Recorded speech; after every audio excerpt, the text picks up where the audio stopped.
Ketika Biden unggul 11 poin dari Trump di waktu sangat pendek ini, yaitu 50 hari lagi election day, maka secara pribadi saya duduk di depan TV dan mencari data di internet semakin sering. Peristiwa 4 tahunan sekali, kalau Anda serius bernegara, kita harus perhatikan siapa pemain utama di dunia ini dan tentukan ikut arus kuatnya. Untuk itu kita harus ada datanya sedetail mungkin dan selengkap mungkin. Inggris, Rusia, India, Tiongkok, Amerika termasuk negara utama di dunia ini yang harus diperhatikan karena bukan hanya siapa yang akan memimpin, namun kekuatan jumlah penduduk, kekuatan ekonomi, dan kekuatan militer mereka merupakan faktor yang harus kita perhitungkan.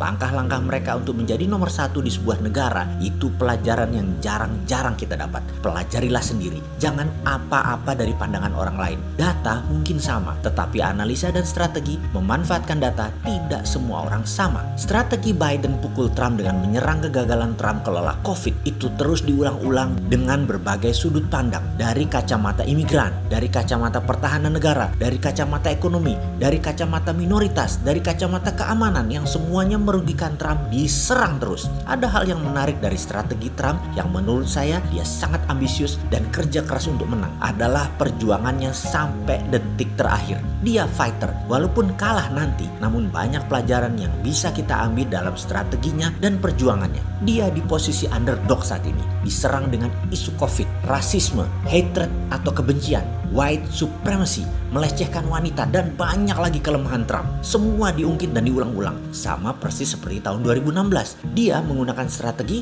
rope a dope. Ini istilah tinju sebenarnya. Kalimat hati-hati ini berkali-kali diingatkan agar hati-hati mengeluarkan manufaktur data polling atau menggiring persepsi pakai polling yang sudah direkayasa datanya. Controlized result polling. Kalimat itu keluar dari ketua tim pemenangan Hillary Clinton, Larry Nichols. Mereka, tim pemenangan Partai Demokrat, merekayasa polling di seluruh mainstream media sampai detik-detik terakhir. Ternyata mereka kehabisan peluru dan lengah. Disitulah Trump pukul balik dengan cepat karena simpan tenaga lama. Dan ini peristiwa tahun 2016. Strategi rope a dope ini digunakan sering oleh petinju yang bernama Muhammad Ali. Misalnya ketika Muhammad Ali melawan George Foreman, di mana sepanjang pertandingan Ali minggir di ring, menghindar, bertahan, pakai tali ring yang disender-senderinya untuk menghemat tenaga, dan terakhir lentingan tali ring tadi membuat dia pada saat memukul punya tenaga untuk bangkit atau bahkan tenaganya 2 kali lipat. Karena apa? Karena lentingan tali ring tadi. Ketika Foreman babak terakhir kelelahan, kehabisan tenaga, itu terlihat dengan tangan Foreman turun. Anda bayangkan ya, tangan Anda sepanjang 3 menit dikalikan 15 ronde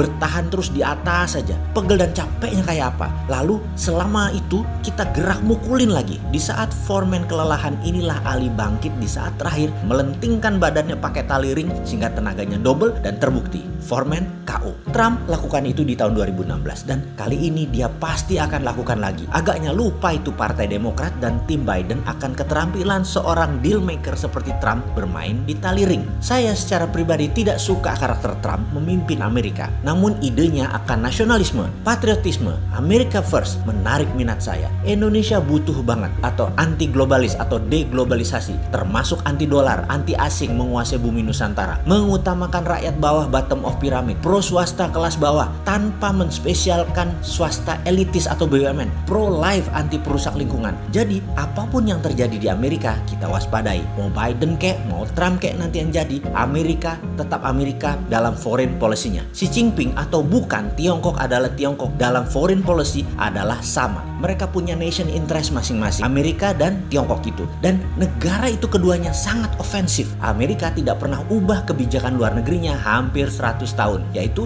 military domination dan dollar domination. Karena itu Trump selama ini menghancurkan sebagian besar kepentingan kelompok establishment dari seluruh bidang. Karena itu sekali lagi, globalis cabal plus Partai Komunis Cina benci banget sama Trump. Belum pernah semua globalis bergabung seperti saat ini untuk menjatuhkan Trump, di mana tujuan globalis dengan mengendalikan Amerika, globalis cabal mengendalikan dunia. Baiknya kita melihat apa yang dilakukan Trump hingga ronde terakhir. Apakah amunisi pukulan-pukulan jab hooknya di terakhir. Apakah yang dia pakai untuk melentingkan dan memukul Biden? Trump sangat mengerti kok, dan juga baginya sangat mudah untuk mengeluarkan hasil polling yang menunjukkan hasil Trump menang. Karena itu desain result polling. Pastinya dia tunggu saat terakhir dengan memberi kesan trennya naik dan Biden trennya turun. Trump menunggu agar lawan terus agresif dan brutal sampai kecapean. Kita lihat apakah rope a dope kali ini berhasil. Oh iya, maaf, jadi buka strategi para pemain tahun 2024 ya. Siapa yang duluan pasang polling dan menari pasti kecapean di ujungnya. Kita lihat siapa yang main tali ring ini ya sampai di ujung babak. Dia pasti akan yang menang. Mau bukti?